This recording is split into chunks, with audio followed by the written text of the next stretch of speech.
Innal hamdalillah nahmaduhu wa nasta'inuhu wa nastaghfiruh wa na'udzu billahi min shururi anfusina wa min sayyiati a'malina. Man yahdihillahu fala mudhillalah wa man yudlil fala hadiyalah. Set punten hapanya.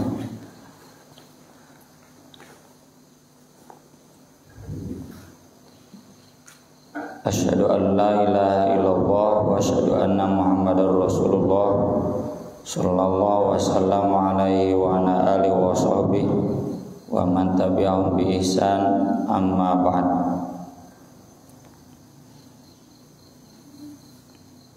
Nabi sallallahu alaihi wasallam dalam beberapa sabdanya sering mengingatkan kita dengan krisis ilmu atau saya sebut krisis kebodohan. Imam Bukhari sendiri di dalam kitab Sahih Bukharinya membahas dua tema terkait ini di dalam Kitabul Ilmi. Yang pertama, babu raf'il ilmi wa zuhuril jahl, dicabutnya ilmu dan tampak jelasnya kebodohan. Kemudian di bab lainnya beliau menulis tentang kaifa yuqbadul ilm, bagaimana dicabutnya ilmu tersebut. Hadis-hadisnya tentang sabda Nabi Shallallahu Alaihi Wasallam bahwa zaman menjelang kiamat itu ditandakan dengan krisis ilmu dan krisis kebodohan. Inna min asyratis sa'ah an yurfa'al ilmu wa yathbutal jahlu wa yushrabal khamru wa yadharus zina. Sungguh di antara tanda kiamat itu dicabutnya ilmu, kokohnya kebodohan. Bagus nih Nabi menyebutnya kokoh karena kuat, mengakar. Diminumnya khamr dan terang-terangannya zina. Dalam riwayat lain Nabi menyebutkan an yakillal ilmu, berkurangnya ilmu. Jadi tidak dicabut 100% ilmu itu, tetapi berkurang sedikit. Yakillah itu qalil, sedikitnya ilmu. Ilmu yang dimaksud tentu ilmu wahyu, ilmu yang diturunkan oleh Allah melalui wahyunya, melalui Quran dan Sunnah. Alladzi 'allama bil qalam, 'allamal insana ma lam ya'lam. Itu kan iqra bismi rabbikal ladzi khalaq. Tujuannya ditujukannya ke Quran dan hadis. Ibnu Hajar Al-Asqalani menyebut ilmu wahyu itu muaranya di tiga: ilmu tafsir, ilmu hadis, ilmu fikih. Kemudian Nabi SAW menyebutkan bahwa hilangnya ilmu atau sedikitnya ilmu itu ditandakan dengan biqabdil ulama, wafatnya para ulama. Hatta idza lam yubqi aliman, bahkan sampai nanti satu masa tidak menyisakan satu ulama. Kalau sekarang masih ada ya, yang jadi wapres juga kan ulama. Ittakhadhan nas ru'usan juhal, maka masyarakat mengangkat pemimpin-pemimpin yang bodoh. Fasu'ilu fa'aftau bi ghairi ilm, mereka ditanya lalu memberikan fatwa tanpa ilmu. Fadallu wa adallu, mereka pun sesat dan menyesatkan. Jadi ulama diwafatkan, tidak ada gantinya. Ini menunjukkan regenerasi ulama tersendat. Bahkan nanti ada masa habis, ulama itu tidak bersisa. Saya pribadi juga cukup miris ya mendengar ormas-ormas Islam, yayasan-yayasan Islam, lembaga-lembaga pendidikan Islam yang gulung tikar tanda kutip karena ulamanya meninggal. Jamaahnya berkurang, anggotanya berkurang, bahkan sudah tidak eksis lagi. Pernah ada yang menawarkan ke saya, pesantrennya ada, sekolahnya ada, ya, kiainya nggak ada.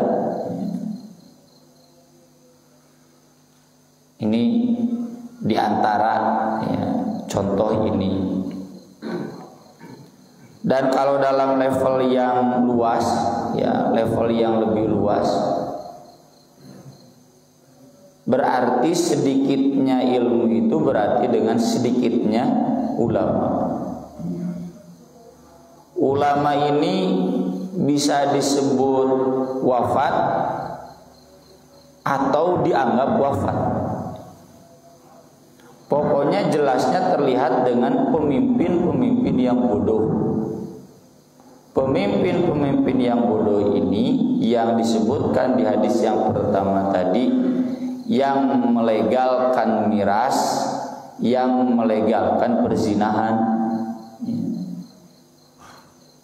Negara kita termasuk pemimpinnya pemimpin yang bodoh. Kenapa? Karena melegalkan miras, ditandatangan Perpres, peraturan presiden. Meski tidak jadi UU kan tetap statusnya di bawah UU, mengikat ya, bahkan lebih atas dibanding permen, peraturan menteri. Meski bukanlah presiden yang sekarang, tapi kalau presiden yang sekarang tidak berani mencabut, ya berarti termasuk di hadis ini. Pemimpin-pemimpin yang bodoh, yang dirujuk oleh masyarakat, dicinta oleh masyarakat, ya, disukai oleh masyarakat, meski 60%, kan surveinya begitu ya, pemerintahan yang sekarang itu dinilai bagus oleh masyarakat 60%. Mereka mendambakannya, mereka menyanjungnya, padahal pemimpin-pemimpin ini melegalkan miras, melegalkan perzinahan. Semula kita merasa punya celah ya ketika RUU PKS ditolak, undang-undang pencegahan kekerasan seksual. Kenapa? Ya karena dasarnya kebodohan. Dasarnya bukan ilmu agama. Jadi kalau dalam teori al-atas, the loss of adab, ketiadaan adab, yang salah satu tangga di bawahnya adalah munculnya pemimpin-pemimpin yang bodoh. Nah akarnya kata beliau itu ignorance, ya, kerusakan ilmu, bukan lagi ignorance, confusion, kerusakan ilmu. Kalau ignorance ketiadaan ilmu, tidak tahu. Kalau dalam usul fikih ada yang disebut jahlun basit, ada yang disebut jahlun murakkab. Jahlun basit mah dia memang nggak tahu bahwa miras itu haram. Dia memang nggak tahu bahwa zina itu haram. Mending mungkin mah tinggal di bejaan, premange pensiun. Tapi kalau orang yang dia tahu ilmu, cuma menurut ilmunya ini miras sepanjang zaman tidak mungkin hilang. Sayang kalau miras itu kemudian beredar di mana saja tidak karuan. Lebih baik kita atur agar pajaknya bisa dimanfaatkan. Itu diajarkan itu. Yang namanya prostitusi, perjudian itu sepanjang masa akan ada, diatur tidak diatur akan ada. Lebih baik diatur gitu. Lebih baik dilegalkan. Tuh, cenah Malaysia juga ada negara Islam, Kesultanan Islam. Tuh, Dubai juga ada, Qatar juga ada. Nah, kayak contohnya Nusantara. Ini rusak ilmunya. Kerusakan ilmu itu ya sudah banyak dikemukakan oleh para ilmuwan Muslim, ya, mau Prof. Al-Atas, ya, mau termasuk Syekh Yusuf Qaradawi, ya, dan tokoh-tokoh lainnya. Sejak mulainya modernisasi di kita, Prof. Rasyidi, Pak Nasir, ya, itu sudah mengingatkan kerusakan ilmu itu disebabkan sekularisme. Sekularisme itu kan dalam dunia ilmu madhabnya positivistik. Positivistik itu Pak, kalau ini air bening ya, tawar, air tawar, ku abdi diasaan tawar. Lalu Bapak sama mencicipinya tawar, lalu disimpulkanlah ini air tawar. Mau orang Hindu, mau orang Buddha, mau orang Barat, Amerika, Afrika, pasti menyimpulkan sama bahwa ini air tawar, bukan air manis. Gula manis, kopi pahit, garam asin, semua positif untuk mampu membuktikannya, itu positivistik. Semua mampu menyetujuinya karena mampu membuktikannya, merasakannya, itu positivistik. Jadilah kesimpulan ilmiah, gula itu manis, garam itu asin, kopi itu pahit. Nah, cenah kapal api mah amis, gula amis, nama kopi nama pahit. Mungkin ada perbedaan kesimpulan, gak mungkin kan? Tahan gitu positivistik kan? Yang begitu yang ilmiah. Tapi kalau saya mengatakan Al-Quran wahyu, orang Afrika setuju nggak? Orang Hindu setuju nggak? Orang Kristen setuju nggak? Enggak. Nggak bisa membuktikan, tidak mungkin menilai positif, negatif. Maka ada istilah hukum positif. Apa hukum positif itu? Hukum yang disepakati oleh manusia. Nah, standar kesepakatan manusia itu apa? Akal positif. Positif-positif, akal positif, panca indera positif. Ini yang disebut scientific knowledge. Logis, empiris, logis tekadku akal, empiris teh indera kita mampu membuktikan. Kalau memang miras itu berbahaya, sok buktikan berdasarkan data penelitian berbahayanya gimana. Oh, ternyata menurut data penelitian miras itu berbahaya bagi orang-orang tertentu. Bagi orang-orang tertentu justru tren, ya, baik, ya. Itu data penelitiannya juga, yang didata penelitiannya berdasarkan penelitian logis empiris, bukan ilmu agama. Tanqiban rusak ilmu. Confusion. Berdasarkan penelitian bahwa zina itu berbahaya dalam kasus A, B, C, D. Sementara dalam kasus E, F, G enggak berbahaya. Suka sama suka. Ukuran manfaat dan tidak manfaatnya apa? Hawa nafsu. Itu rusak. Maka dari itu zina itu harus diatur. Nah, kalau kekerasan seksual, mau orang Hindu, orang Buddha, mau orang Islam, orang Kristen, semua sepakat bahwa kekerasan seksual itu merugikan, harus dicegah.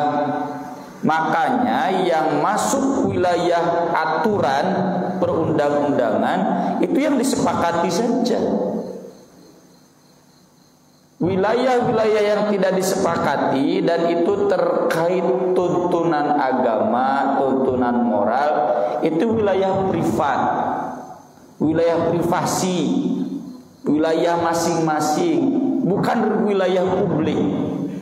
Negara tidak boleh mengintervensi wilayah itu. Jadi kalau ustadz teriak-teriak zina haram, cek ustadz. Menurut akal positif faktanya tidak.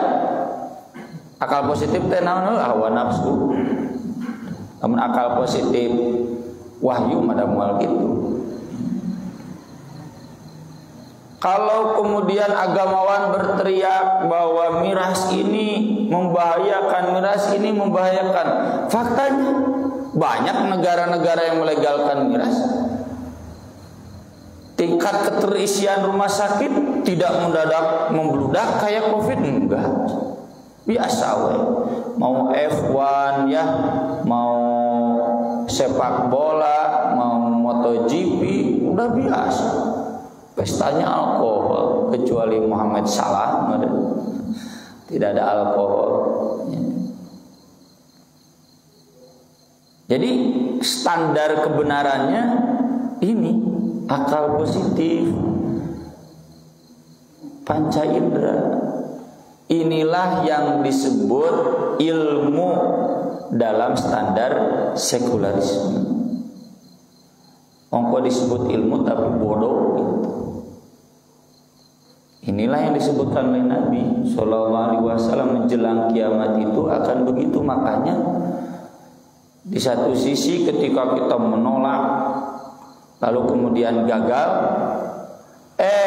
diam-diam Menteri Pendidikan bikin meski untuk kalangan terbatas, dan seperti terbaca dalam pasal-pasalnya yang dimaksud, yang dilarang dalam Permendikbud itu adalah meraba, membuka baju korban tanpa sepersetujuan korban, meniduri tanpa sepersetujuan korban, mengupload video seksual tanpa sepersetujuan korban, menyebarkan foto seksual tanpa sepersetujuan korban, kabeh tanpa sepersetujuan korban. Kenapa? Karena kalau setuju berarti bukan kekerasan. Kan yang jadi fokusnya ini kekerasan yang disepakati sebagai sesuatu yang salah. Apa standar kesepakatannya? Tadi akal positif. Akal positif teh bahasa orang hawa nafsu. Ari kitu mah suka sama suka itu wilayah privasi masing-masing. Ini ilmu yang diajarkan di tematik 1 sampai tematik berapa? 24 Bu, sabaraha abdi mendatang diajar. Ini ilmu yang diajarkan di IPS, di PKN. Ini ilmu yang menyebabkan anak-anak kita di setiap polling merajai, mau di Twitter, ya, mau di Facebook, mau di Google Form yang di masa poll di Detikcom dari 2000 responden tentang UU larangan minol yang menolak 1.500. Buat apa negara ngurus urusan minum? Negara mah tuh cenah urus kemiskinan begitu. Padahal kemiskinan harus diurus, kemaksiatan juga harus dicegah. Ini otak-otaknya udah linglung semua. Ketika saya ditanya oleh seorang santri, Ustaz, cenah bagaimana menurut Islam child free teh? Aduh, cete gaul naonan child free. Ustaz tuh cenah ada rame di IG anu. Ternyata yang mempromosikannya itu adalah seorang selebgram ya, berjilbab. Bahkan suaminya yang asalnya Kristen jadi Islam. Dan saya lihat komen-komennya banyak yang setuju dibanding yang tidak. Ibu-ibu itu, perempuan itu bebas anak teh, nggak perlu punya anak. Lelaki saja kan Itu feminisme. Jadi feminisme itu ingin sama dengan lelaki. Perempuan itu dengan hamil, melahirkan, menyusui itu sebagai sebuah siksaan yang tidak dialami oleh laki-laki. Soalnya ibu kan ribu, bapak mah brawe sare. Ibu mah ribu, wah udah kering ibu nyusuan, bapak nama cenah sare we cenah gitu. Itu dokter child free lah kurang lebih gitu. Padahal kita tahu ya, ibu-ibu itu 3 derajat lebih tinggi daripada bapak-bapak. Ummuka, summa abuka. Itu karena 3 hal tersebut. Karena ibu itu mengandung, melahirkan, dan menyusui sampai menyapi.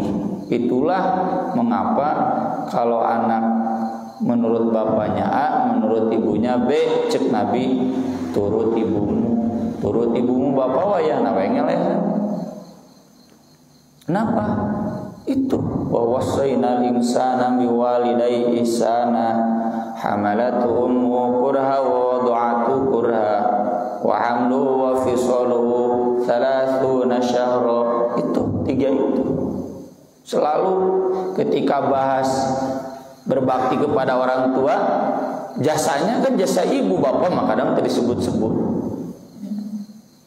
Tapi hari ini anak-anak kita setuju, silakan, bebas, perempuan punya hak. Padahal ditiup. Aya nu komen galak, kamu juga kalau ibu kamu berpikir jika kamu gak mungkin lahir ke dunia aja gitu. Insaf. Aya nu komen gitu. Nah inilah ya krisis kebodohan itu. Dan ini disebabkan bukan hanya kerusakan ilmu, tapi karena tadi ulama tidak dirujuk. Udah mati teh udah nggak ada. Sok sebutlah sekarang. Dunia pendidikan mana yang merujuk ilmu ulama? Pesantren nyata untuk disebutkan, tapi Pak, dengan fatwa MUI yang kemarin yang mengkritik Menag tentang kurikulum jihad dan khilafah, tuh tinggali kurikulum pesantren lagi disetir ngarah bodoh. Kan katanya baru-baru diundang di sini ada AWK ada sebelah sini teh. Oleh deputi dari Menag. Saya juga tahu dari Jamaah Al-Furqan Ustaz Agus Cipageran. Kamari cenah Ustaz, muku Ustaz bahas teh. Diriungkeun tah cenah deputi Siaput nyebutan teh kitu. Apa dikumpulkan MUI, Ormas, tokoh-tokoh pesantren, temanya moderasi beragama. Moderasi beragama itu salah satunya jangan lagi mengajarkan jihad dan khilafah. Untungnya MUI masih bersuara carekan. Kira aku dek dihapus ayat Quran tentang jihad, masa mau dihapus ayat hadis-hadis tentang khilafah? Ajarkan, tapi dengan ajaran yang lurus, bukan kemudian jadi ekstrim gitu.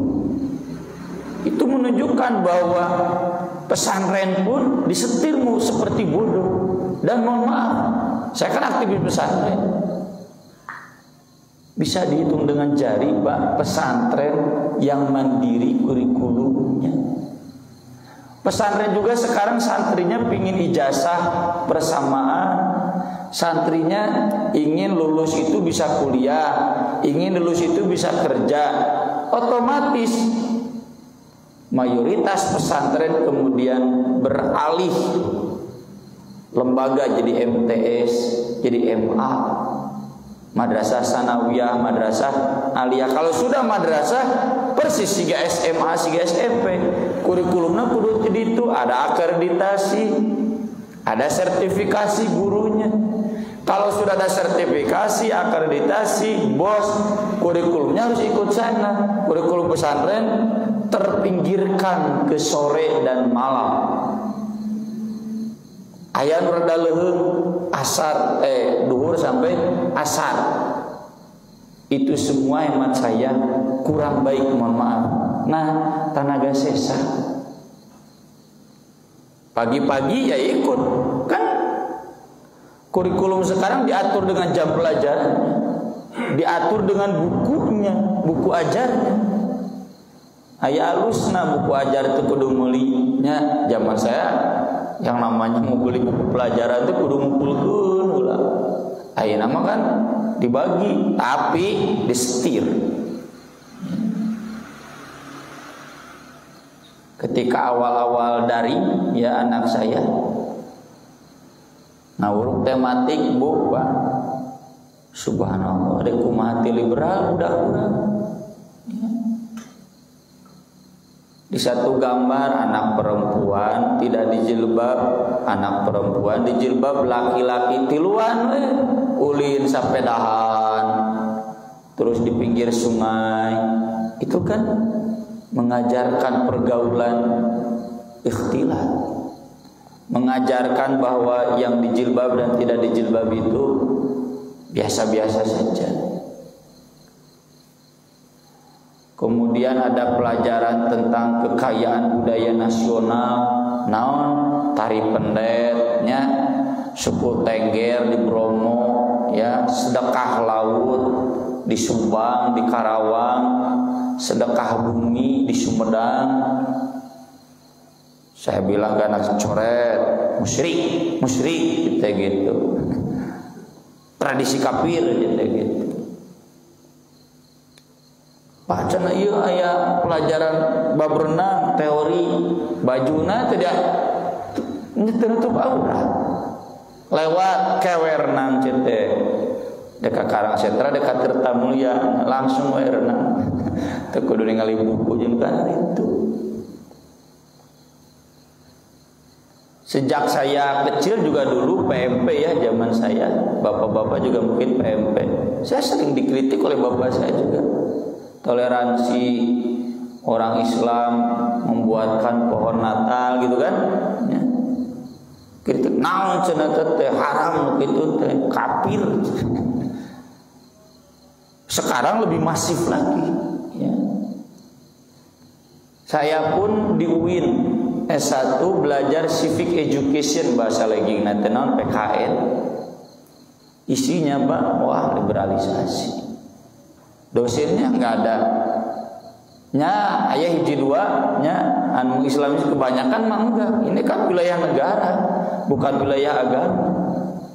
Persis seperti TWK, KPK ada dalam konteks Anda sebagai warga negara, Anda mendahulukan Pancasila atau Al-Quran, kan kurang ajar. Milih Al-Quran jadi cenah teu lulus. Ada jawaban yang mending deh cek marane na cek urang mah salah.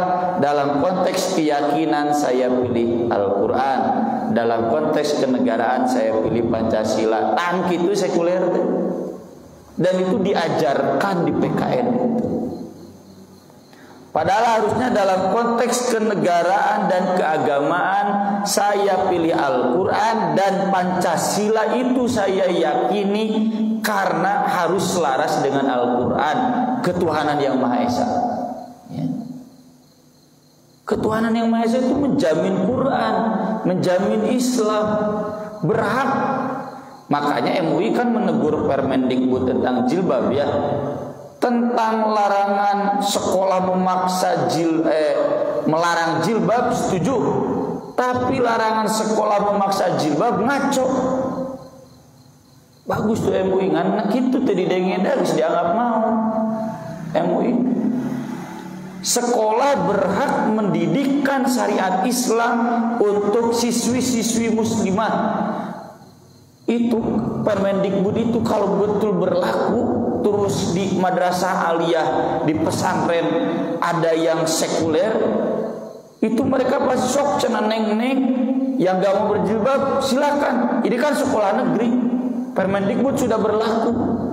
Untung di madrasah aliyah Nggak banyak yang sekulernya. Sekarang kan jilbab itu, apalagi yang saya tahu di Garut diwajibkan di sekolah negeri itu. Kayak di Padang kan memang anu muslimah mente gitu. Di Padang mah alus jeung anu non muslimahna oge diwajibkan gitu. Wanian tidak akan turun bos, wanian wali kotana cabut we cenah gitu. Nah ini gambaran ya bahwa ilmu saat ini sedang krisis, kebodohan merajalela mengakar.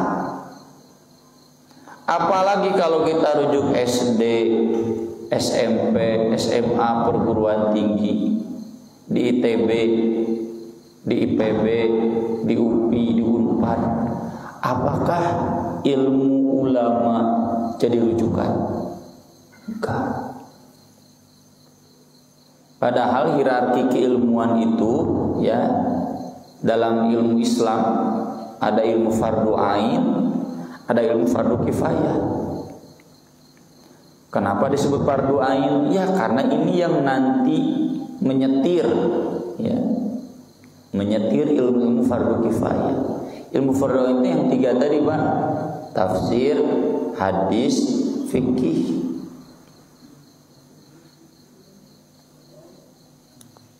Ilmu kedokteran itu harus disetir oleh ini agar nanti tidak melabrak hal-hal yang diharamkan.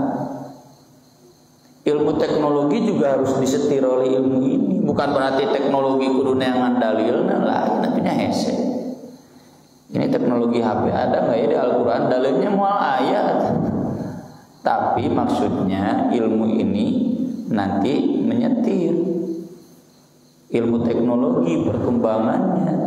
Boleh tidak ini teknologi sampai merusak alam begini? Boleh tidak ini teknologi kemudian meminggirkan orang-orang miskin? Ilmu ekonomi, ilmu politik, sok di FISIP, Fakultas Ilmu Sosial Politik, di Fakultas Hukum, di Fakultas MIPA. Apakah ilmu agama jadi rujukan? Henteu kajaba 2 jam semester hiji mata pelajaran agama, sisanya enggak. Ini krisis kebodohan. Bahkan tadi saya bilang sudah masuk madrasah aliyah, madrasah sanawiyah, santri saya sekolahnya di man. Pan ente lain timan, kira menit tengah tiga acan bahasa Arab. Usah cenaman mah SMA ngan ditiungan. Kata dia, man macan usah SMA ngan ditiungan. Pan aya bahasa Arab, cenah bahasa Arab cenah saliwat. Dan jiwa santrinya enggak ke sana karena terasa ya oleh saya, oleh kami pengajar pesantren ya. Ngobrol para asatidah diskusi kunaon baru dakte menit teu kabita diajar mustolah hadis usul fikih, tapi pelajaran-pelajaran umum antusias paling terge gitu ya. Tuh usah dari pelajaran umum mah aya UN na usul fikih mah teu aya. Ini tergantung ketegasan kita, makanya kita harus tegas. Jadi kalau ada yang lulus UN lalu tidak lulus ilmu agamanya tong dibikeun ijazahna. Itu curhat jamaah saya yang kuliahnya di pesantren terkenal di Kuningan, pesantren PKS ya, di Kuningan. Jadi dia modus katanya, sengaja tidak meluluskan diri dalam tahfidznya dan bahasa Arab, tapi lulus UN-nya. Agar apa? Agar bisa pindah ke SMA. Padahal bapaknya lanjut di sana, aliyahnya nggak mau. Dia lulus UN-nya, tahfidznya sengaja dia nggak lulus. Bahasa Arabnya sengaja nggak lulus, biar nggak lanjut ke SMA. Kalau ada ketegasan dari pesantren yang tidak lulus ilmu fardu ain, tidak akan dikasih ijazahnya. Pernah saya usulkan di Garut, Komentar dari seorang mudir am, Ustaz cenah sekarang mah orang tua teh geus teu arari ikhlas nyakolakeun ka pasantren. Tuh Ustaz nyalahkeun orang tua. Bagaimana tidak ikhlas? Iya cenah. Ari santri enggak bisa ngaji, enggak protes. Ari santri enggak lulus UN protes. Ya pantas enggak lulus UN, kan kita pesantren. Belajar agama umum dikit-dikit protes orang tua, kenapa ini enggak lulus UN? Tapi ketika orang tua tahu santrinya ngajinya belum lancar enggak protes. Ini yang disebut krisis kebodohan. Terus mengakar di mana itu? Bahasakan lingkaran setan. Orang tuanya sudah rusak, pesantrennya sudah rusak. Dengan sistem yang ini santri jadi otomatis, ya. Makanya di pesantren saya lulus UN, lulus pesantren, muamal bikin ijazah, bikin lulus pesantren. Dan pelajaran UN itu di jam kedua dari pagi sampai siang pelajaran pesantren. Ayah pelajaran umum bahasa Inggris, ya, IPA, PS, matematika ada. Dan itu di jam pagi bahasa Indonesia. Tapi kita arahkan gurunya, awas itu. Mun aya bahasa Indonesia, bahasa Inggris ngajarkan Susi Susanti coret, gitu. Nah, saya mengalami dulu di pesantren pelajar bahasa Inggris bacaan teh Susi Susanti, saya protes ke guru, Ustaz cing atuh da Susi Susanti tanya orang kafir jawa badminton, carilah tokoh ulama ke Ustaz bikin teksnya bahasa Inggris. Oh iya jadi ini kan pesantren, masa pelajar bahasa Inggris teksnya Susi Susanti gitu. Atur nguleung olimpiade sainsnya bukan olimpiade Barcelona. Pada lulus olimpiadenya badminton, wah, dijadikan bahan teks bacaan siswa. Mun kitu olimpiade sains rada leuheung, alusna mah olimpiade Al-Qur'an. Banyak ya, TNI oge juara dunia tahfidz Quran ya, tapi udah enggak diekspos. Hari itu mah juara olimpiade gegebugan, wah menyumbangna nepikeun ka triliunan miliaran.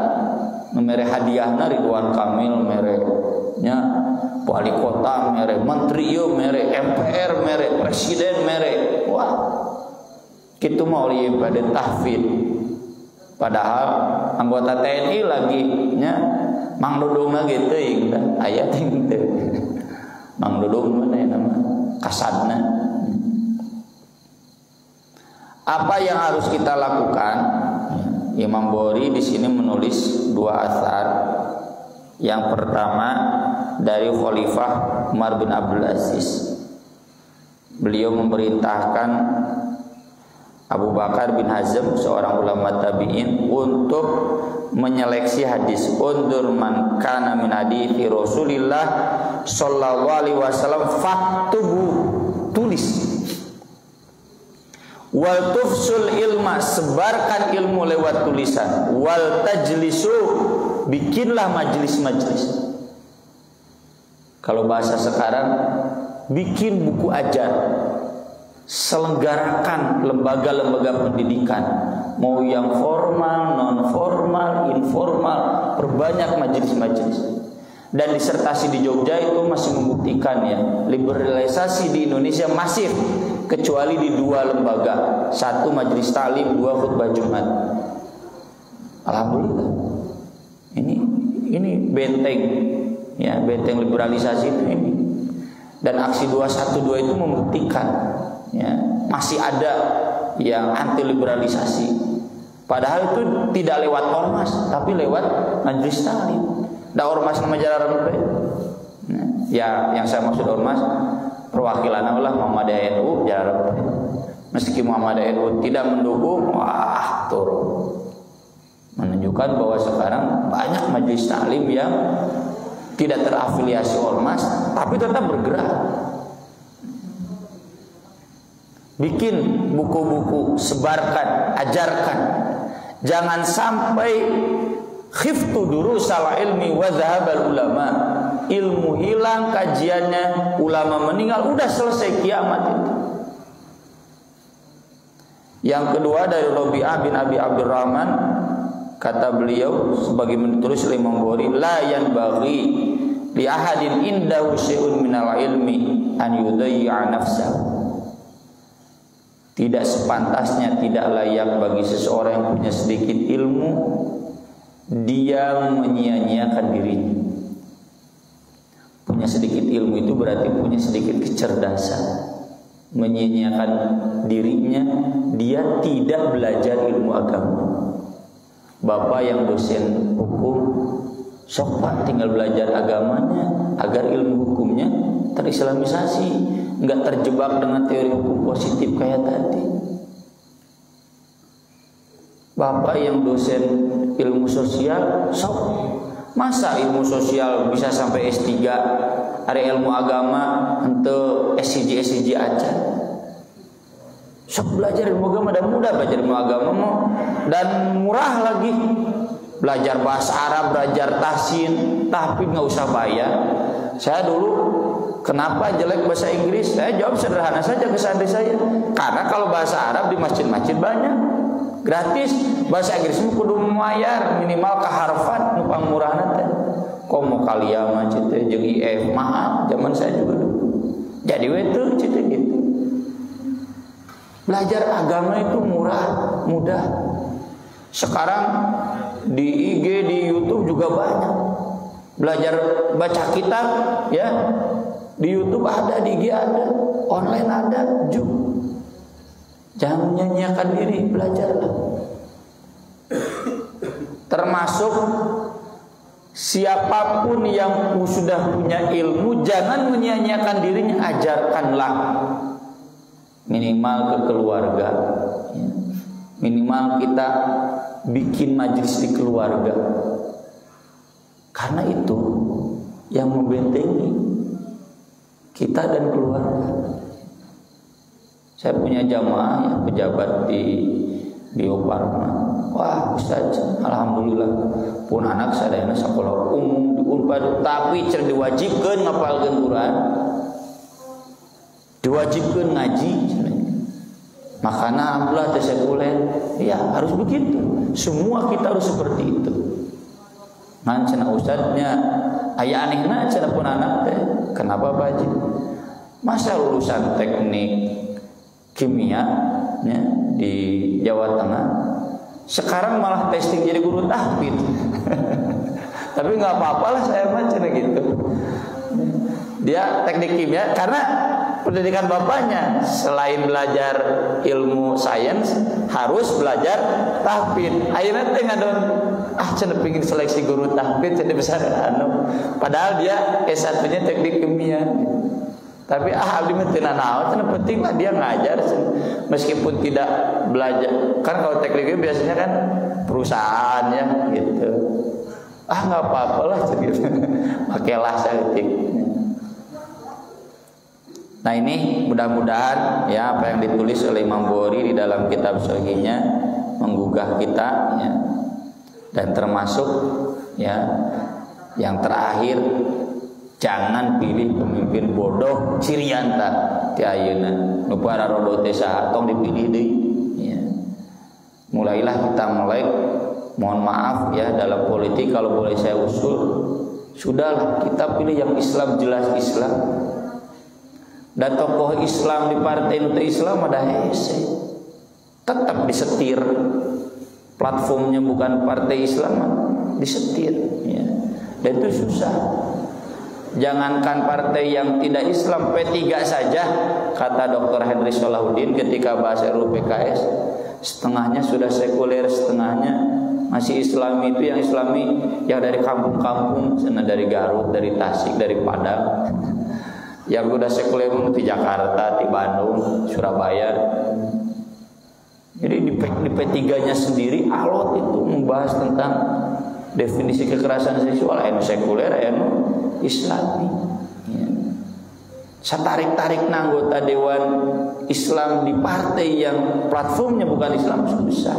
Tetap disetir ku kepemimpinan partainya untuk tidak bersuara keras dalam hal Islam. Sekian yang bisa saya bahas. Sebelum saya tutup, barangkali ada yang mau ditanyakan oleh bapak-bapak. Tidak ada. Kalau tidak ada, sekian. Terima kasih. Mudah-mudahan bermanfaat. Mohon maaf atas segala kekurangannya. Aqulu qouli hadza wa astaghfirullah li wa lakum. Subhanakallahumma bihamdik asyhadu an la ilaha illa anta astaghfiruka wa atubu ilaik. Wassalatu wassalamu ala Rasulillah. Wassalamualaikum warahmatullahi wabarakatuh.